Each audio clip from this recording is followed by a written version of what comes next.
الحمد لله نحمده ونستعينه ونستغفره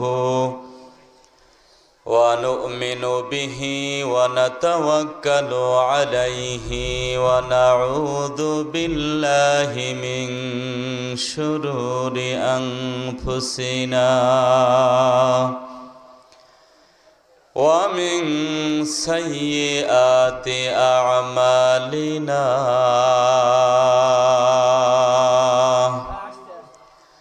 من يهد الله فلا مضل له ومن يضلله فلا هادي له ونشهد أن لا إله إلا الله وحده لا شريك له ونشهد أن سيدنا وحبيبنا ومولانا محمدًا عبده ورسوله الذي أرسله بالحق بشيرًا ونذيرًا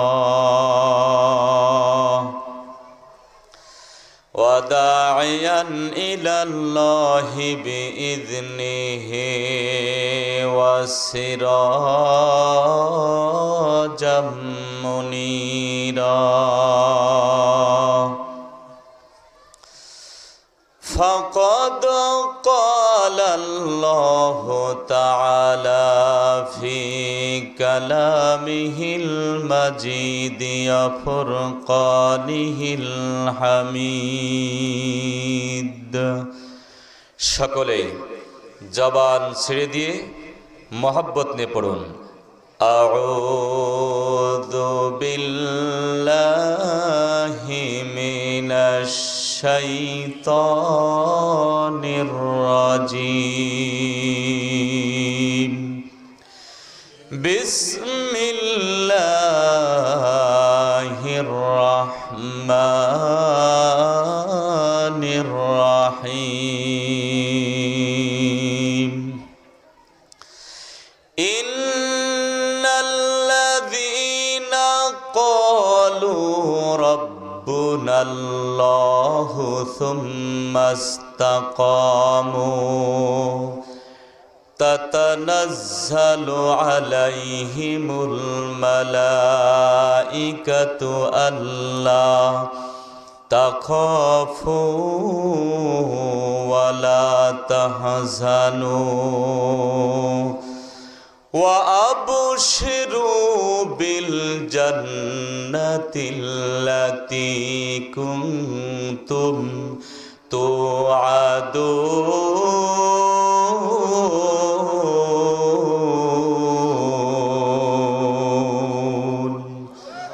সকলে চিৎকার দিয়ে বলুন আল্লাহু আকবার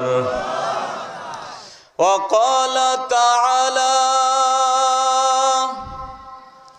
في شان حبيبه ومحبوبه ومعشوقه مخبرا وآمرا إن الله وملائكته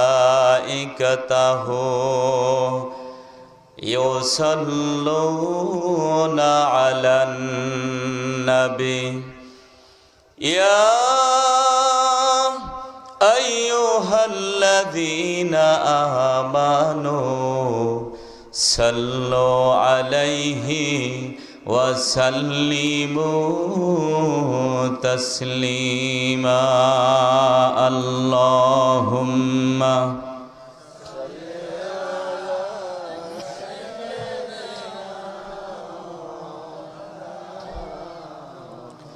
وعلى آل سيدنا مولانا সকলে জবান ছেড়ে দিয়ে মোহাব্বত নিয়ে পড়ুন আল্লাহুম্মা সাল্লি আলা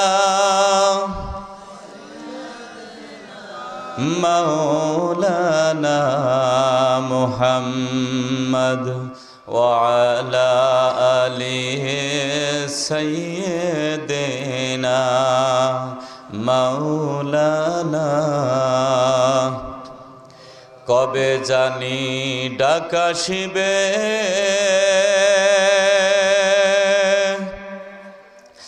এ বাড়ি ঘর সব ছাড়িতে, আপন পোশাক খুলে খুলে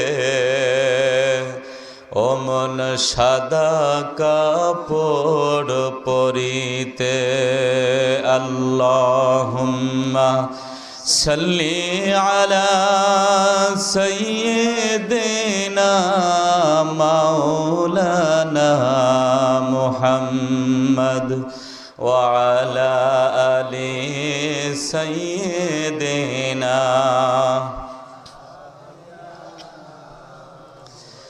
तौफीक से होती है ये नेमत की खजीना, तौफीक से होती है ये नेमत की खजीना। हर मर्द की ताकत किया वर है निशाना, हर मर्द की ताकत किया वर है निशाना। दुनिया में हो दुनिया का तलबगार नहीं हो, दुनिया में हो दुनिया का तलबगार नहीं हो। बाजार से गुजर हो खरीदार नहीं हो, बाजार से गुजर हो खरीदार नहीं हो। एक चश्मे ज़दन गाफिला जा शाहे नबाशी, एक चश्मे ज़दन गाफिला जा शाहे नबाशी। शायद के निगाहे कुनदायार नबाशी, शायद के निगाहे कुनदायार नबाशी। আলহামদুলিল্লাহ। মালিহাত ঈদগাহ কমিটি কর্তৃক আয়োজিত আজকের এই বিশাল ওয়াজ মাহফিলের সম্মানিত সুযোগ্য সভাপতি, অত্র এলাকার কৃতি সন্তান, বিশিষ্ট সমাজসেবক জনাব রবিউল ইসলাম সাহেব, বারাকাল্লাহু তাআলা ফি হায়াতিহি, সকলে বলুন আল্লাহুম্মা আমিন। আজকের মাহফিলে এতক্ষণ পর্যন্ত অত্যন্ত গুরুত্বপূর্ণ আলোচনা করে আপনাদেরকে ধন্য করিয়েছেন অত্র এলাকার কৃতি সন্তান, বিশিষ্ট আলেমে দ্বীন জনাব হযরত মাওলানা মারিফুল ইসলাম সাহেব, বারাকাল্লাহু তাআলা ফি হায়াতিহি, সকলে বলুন আল্লাহুম্মা আমিন। আজকে উপস্থিত আমন্ত্রিত আগত অনাগত এবং বিশিষ্ট ব্যক্তিবর্গ, উপস্থিত আমার পিতৃতুল্য শ্রদ্ধেয় মুরব্বিয়ানে কেরাম, প্রাণপ্রিয় যুবক ভাইরা, পর্দার আড়ালে অবস্থানরতা সকল গুণে গুণান্বিতা সতী সাধবী আমার মা ও বোনেরা, জাতির জাগ্রত বিবেক, সম্মানিত শিক্ষিত সমাজ এবং মাইকের আওয়াজ যতদূর পর্যন্ত পৌঁছাচ্ছে সবাইকে আমার পক্ষ থেকে হৃদয় নিংড়ানো সশ্রদ্ধ সালাম পেশ করছি। আসসালামু আলাইকুম ওয়া রাহমাতুল্লাহি ওয়া বারাকাতুহু। শুকরিয়া জ্ঞাপন করছি সেই মহান আল্লাহ পাকের আলিশান দরবারে যে রব্বুল আলামিন আমাকে আপনাকে পবিত্র শাবান মাসে আজকের এই কোরআনের মাহফিলের জন্য কবুল করেছেন। শুকরিয়া তান সকলে বলছে আলহামদুলিল্লাহ। আপনাদের এই আলহামদুলিল্লাহ ধরন শুনে মনে হচ্ছে আজকে আপনারা সারাদিন রোজা করছেন। সবাই রোজা ছিলেন নাকি আজকে? অথবা আমাদের এলাকায় একটা কথা আছে যে ভুরু যাও খায় আসছে, নাকি ঘুমাচ্ছেন না ঝিমাচ্ছেন? আমার বন্ধুগণ, আল্লাহ পাক রব্বুল আলামিন যে নিয়ামত আমাদেরকে দান করেছেন, যদি আমরা নিয়ামতের শুকরিয়া আদায় করি, নিয়ামত আল্লাহ পাক বৃদ্ধি করে দেবেন। নিয়ামতের না শুকরি করলে আল্লাহ পাক নিয়ামত তো দেবেনই না, বরঞ্চ নিয়ামত ছিনায় নেবেন। এই জন্য যারা আমরা এখানে আসতে পেরে সুস্থ শরীরে, যেই মহান আল্লাহ তাআলা আমাকে আপনাকে আসার তৌফিক এনায়েত করলেন, দিল থেকে শুকরিয়া আদায় করছি। মোহাব্বত নিয়ে সমস্বরে একটু আওয়াজ দিয়ে সকলে বলছে আলহামদুলিল্লাহ।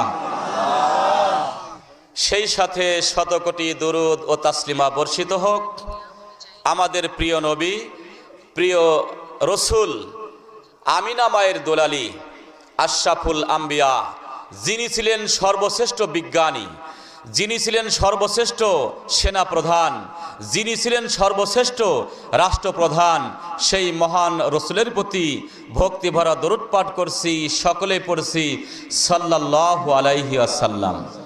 সম্মানিত বন্ধুগণ, আমি আপনাদের সম্মুখে পবিত্র কোরআনুল কারীম থেকে সূরা হামিম সিজদার 30 নম্বর আয়াত তেলাওয়াত করেছি।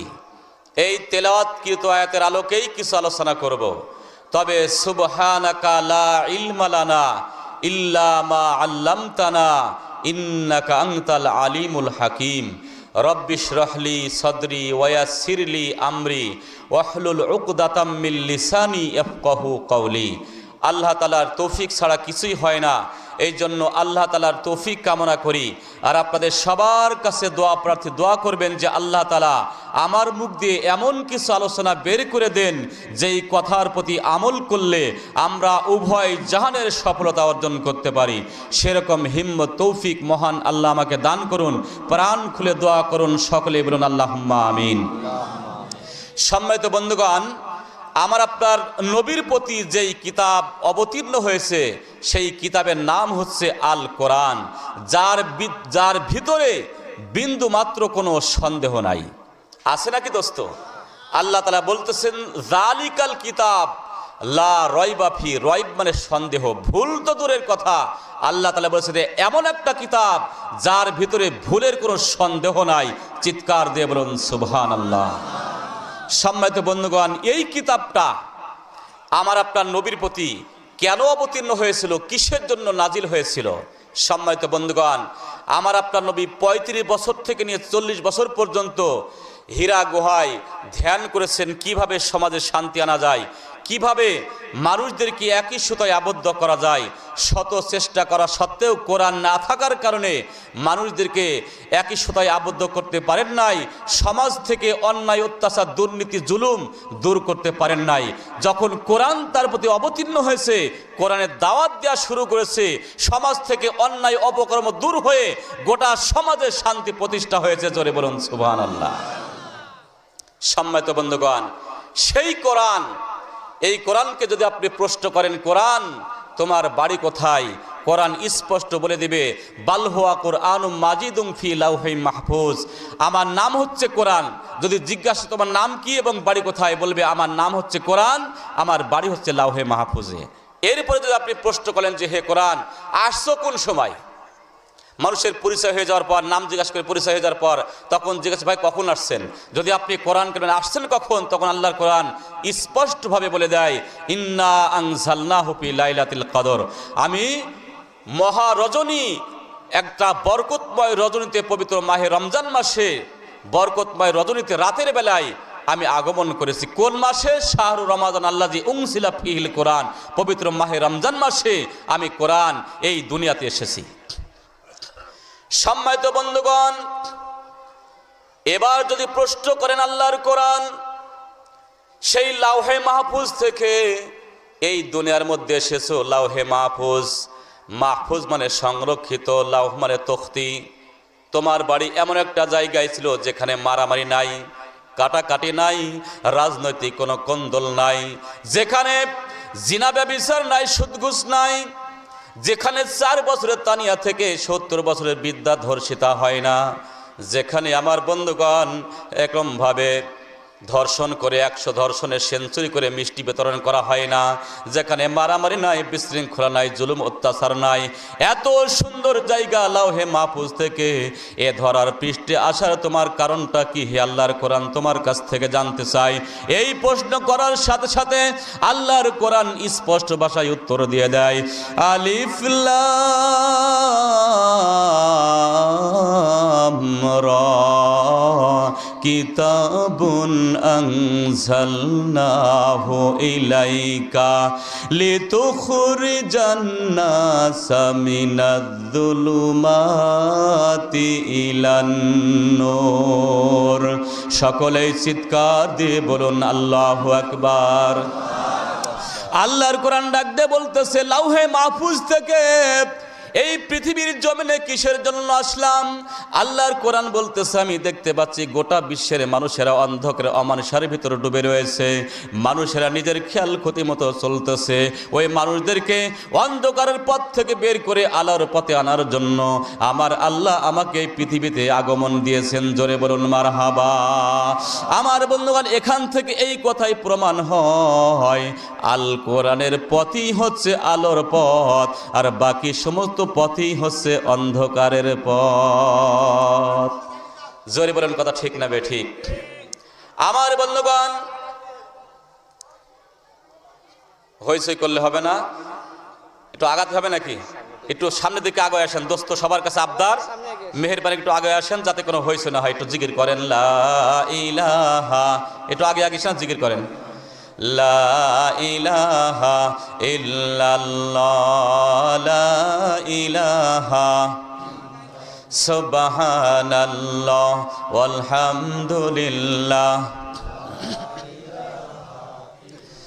সুবহানাল্লাহ ওয়ালহামদুলিল্লাহ। হারিয়ে যাব একদিন আমি রব নাই ভুবনে চিরদিন, হারিয়ে যাব একদিন আমি রব নাই ভুবনে চিরদিন। ক্ষমা করে দিও তোমরা আমায়, ক্ষমা করে দিও তোমরা আমায়, ভুল করে থাকি যদি কোনো দিন, হারিয়ে যাব একদিন আমি রব নাই ভুবনে চিরদিন। বাঁশবাগানে বা গোরস্থানে হয়তো দিবে মোরে কবর, তোমরা আমায় যাবে ভুলে, রাখবে না জানি কোনো খবর। পড়বে কি মনে আমার কথা, ঝরবে কি অশ্রু কোনো দিন, হারিয়ে যাব একদিন আমি রব নাই ভুবনে চিরদিন।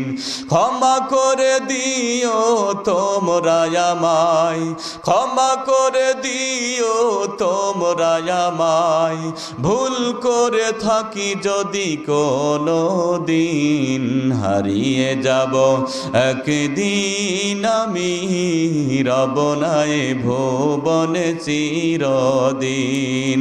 লা ইলাহা লা ইলাহা লা ইলাহা লা ইলাহা ইল্লাল্লাহু মুহাম্মাদুর রাসূলুল্লাহ। সকলেই বলুন সাল্লাল্লাহু আলাইহি ওয়াসাল্লাম। সম্মানিত বন্ধুগণ, ভালো করে খেয়াল করতে হবে, লক্ষ্য করতে হবে, হইচই করা যাবে না। এখানে কোরআনের মাহফিল, ইনশাল্লাহ কোরআন থেকে আলোচনা করা হবে, নবীদের জীবনের থেকে আলোচনা করা হবে, সাহাবায়ে কেরামের জীবনের থেকে আলোচনা করা হবে, হাদিস থেকে আলোচনা করা হবে। এই জন্য যতক্ষণ পর্যন্ত আলোচনা হবে ধৈর্য সহকারে শোনার চেষ্টা করতে হবে।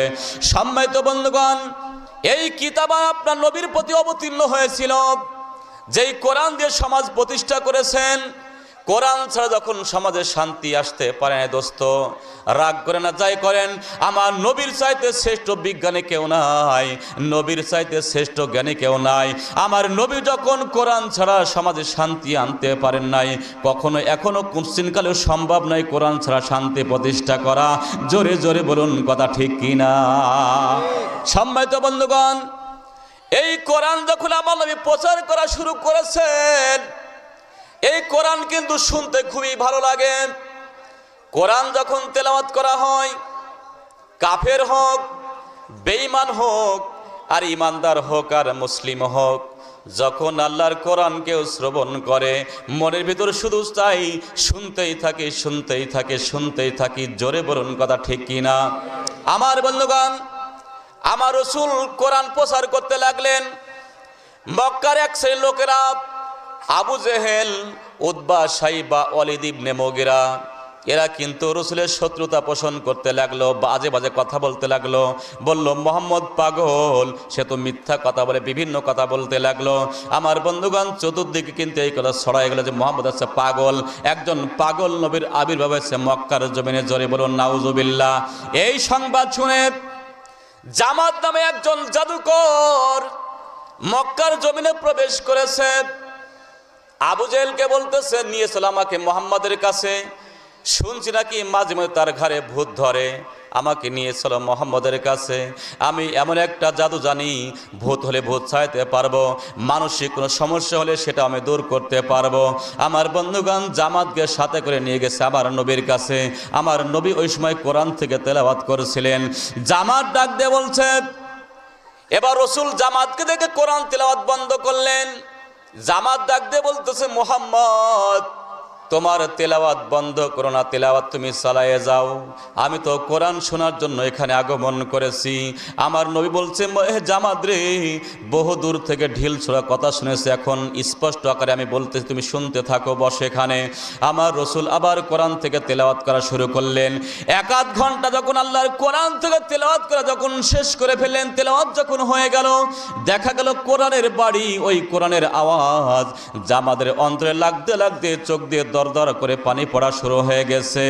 ডাক দিয়ে বলছে, মুহাম্মদ আমি বহু জাদুকরের জাদু দেখেছি, আমি বহু কবির কবিতা শ্রবণ করেছি, বহু গণকের গণনা দেখেছি, কিন্তু এত সুন্দর মধুর বাণী কোনোদিন শুনি নাই। আমার মধ্যে 100% বিশ্বাস হয়ে গেছে এটা আল্লাহর কোরআন। মুহাম্মদ আমাকে তুমি আর দেরি করো না, কালিমা পড়ায়া আমার নামটা মুসলমানের খাতায় দিয়ে দাও। আমার বন্ধুগণ, এই আল্লাহর কোরআন যত শুনি ততই মধুর লাগে। এই পৃথিবীতে যখন কোনো গান আসে, 2-5 দিন পরে মার্কেট আউট হয়ে যায়। কদিন আগে বাদাম নিয়ে গান করে ভাইরাল হয়ে গেছে। আমার তো মনে হয় মানুষের মাথায় যে কি আছে, বাদাম ওর মধ্যে কি এত ফায়দা আছে। নাজমুস সাকিব সারা বিশ্বকে পরাজিত করে 1 নম্বর হয়েছে, এটা কিন্তু বেশি ভাইরাল হয়নি, অথচ বাদাম নিয়ে একজন গান করেছে, সেটাকে ভাইরাল করে দিয়েছে। আমার বন্ধুগণ, যতই ভাইরাল হোক না কেন, ওই গান সকালে আসে, বিকালে মার্কেট আউট হয়ে যায়। কিন্তু আজ থেকে 1450 বছর আগে আল্লাহর কোরআন আমার নবী তেলাওয়াত করেছে। এখনো পর্যন্ত ইমাম সাহেব যখন কোরআন তেলাওয়াত করে, মনে চাই শুধু শুনতেই থাকি, শুনতেই থাকে, শুনতেই থাকে। জোরে বলুন কথা ঠিক কিনা?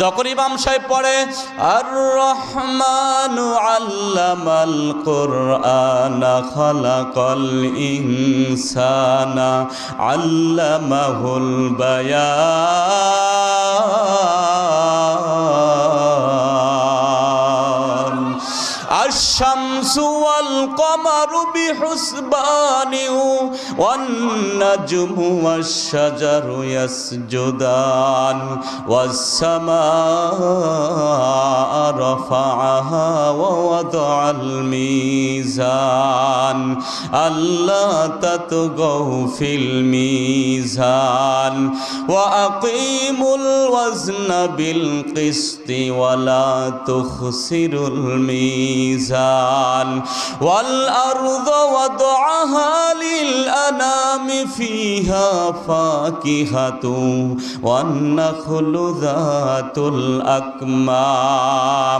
والحب ذو العصف والريحان فبأي آلاء ربكما তুকাযযিবান। চিৎকার দিয়ে বলুন আল্লাহু আকবার। এই জন্য আমার বন্ধুগণ, ইন্টারন্যাশনাল ভাবে একটা প্রতিযোগিতা হয়েছিল, হয়তো অনেকেরই জানা আছে। ওই জায়গায় প্রত্যেকটা ধর্মের মানুষ তার কিতাব থেকে পড়ে শোনাবে। হিন্দুরা বেদ কিতাব থেকে শোনাবে, খ্রিস্টানরা বাইবেল থেকে শোনাবে, আমার বন্ধুগণ মুসলমানরা কোরআন থেকে শোনাবে, বিভিন্ন কিতাব থেকে বরাত দিয়ে শোনাবে। ওই জায়গায় জাস্টিস বসা আছে, আধা ঘন্টা পর পর লাল বাতি জ্বলে যাচ্ছে, আপনার টাইম শেষ হয়ে গেছে। ওই জায়গায় হিন্দুরা তাদের কিতাব থেকে পড়ে শুনিয়েছে, খ্রিস্টানরা কিতাব থেকে শুনিয়েছে, বৌদ্ধরা কিতাব থেকে শুনিয়েছে, সমস্ত ধর্মের গ্রন্থ থেকে শোনানো হয়ে গেছে। এবার মুসলমানদের পালি আসছে শোনানোর জন্য। ওই জায়গায় কারি আব্দুল বাসেত রহমতুল্লাহ আলাইহি সারা বিশ্বের বড় কারি আল্লাহর কোরআন থেকে তেলাওয়াত করা শুরু করেছেন। কারি সাহেব কোরআন পড়তেছেন, দেখবেন কারি যখন কোরআন পড়ে ঢুলতে থাকে, ঠিক না বে ঠিক? এবার কারি সাহেব ঢুলতেছে, জনগণ ঢুলতেছে, জাস্টিস সাহেব ঢুলতেছে। আল্লাহর কোরআন শুনতে শুনতে এমন মুগ্ধ হয়ে গিয়েছে, আধা ঘন্টা পার হয়ে 40 মিনিট পর্যন্ত হয়ে গেছে, জাস্টিস সাহেব লালবাতি জ্বালানো মন থেকে ভুলে গিয়েছে। আমার বন্ধুগণ, পাশ থেকে একজন খ্রিস্টান ঘড়ির দিকে তাকায়, দেখতেছে 40 মিনিট পার হয়ে গেছে। জাস্টিসের কানে কানে যায়, বলতেছে, স্যার ঘড়ির দিকে তাকায় দেখেন 40 মিনিট হয়ে গেছে, অথচ আপনি এখনো পর্যন্ত লাল বাতি জ্বালান নাই। তাকায় দেখে সত্যি 40 মিনিট পার হয়ে গেছে। সঙ্গে সঙ্গে লাল বাতি জ্বালাই দিয়ে বলতেছে, আব্দুল বাসেত বন্ধ করো, তোমার তেলাওয়াত বন্ধ করো, আধা ঘন্টা পার হয়ে 40 মিনিট হয়ে গেছে। আল্লাহর রহমত, ওই জায়গায় 70 জন খ্রিস্টান যুবক দাঁড়ায় বলতেছে, না, আল্লাহর কোরআন তিলাওয়াত চলতেই থাকবে, চলতেই থাকবে, বন্ধ হবে না, চলতেই থাকবে, চলতেই থাকবে। আল্লাহর রহমত, ওই জায়গায় আল্লাহর কোরআন শ্রবণ করে একজন নয়, দুইজন নয়, 70 জন খ্রিস্টান যুবক কালিমা পড়ে মুসলমান হয়ে গেছে। সম্মানিত বন্ধুগণ, এই কোরআন অবতীর্ণ হয়েছে আমার